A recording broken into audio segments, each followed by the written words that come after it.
21ನೆಯ ಪ್ರಶ್ನೆಯನ್ನ ಗಮನಿಸಿ. ಬಹುಲಕ ಮತ್ತು ಸರಾಸರಿ ಕ್ರಮವಾಗಿ 7 ಮತ್ತು 8 ಆದರೆ ಮಧ್ಯಾಂಕವನ್ನ ಕಂಡುಹಿಡಿಯಿರಿ.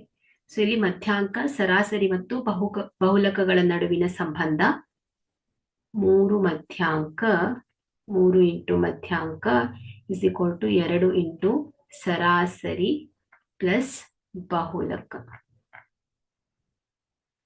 ಸೊ ಇಲ್ಲಿ ಬಹುಲಕ ಮತ್ತು ಸರಾಸರಿಗಳು ಕೊಟ್ಟಿದ್ದಾರೆ. 3 ಇಂಟು ಮಧ್ಯಾಂಕ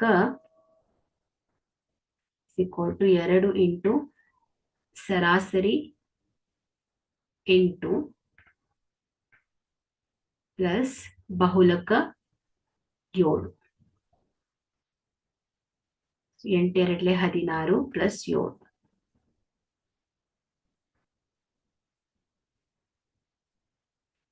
(23). 3 ಇಂಟು ಮಧ್ಯಾಂಕ.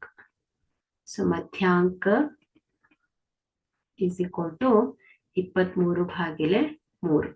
ಸೊ ಇದೆಷ್ಟು ಬರುತ್ತೆ? 3 1 3 7 21 ಪಾಯಿಂಟ್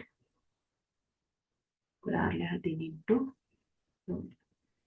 7.67. ಹಾಗಾದ್ರೆ ಇಲ್ಲಿ ಮಧ್ಯಾಂಕವು ಅಂದಾಜು 7.67 ಆಗಿದೆ.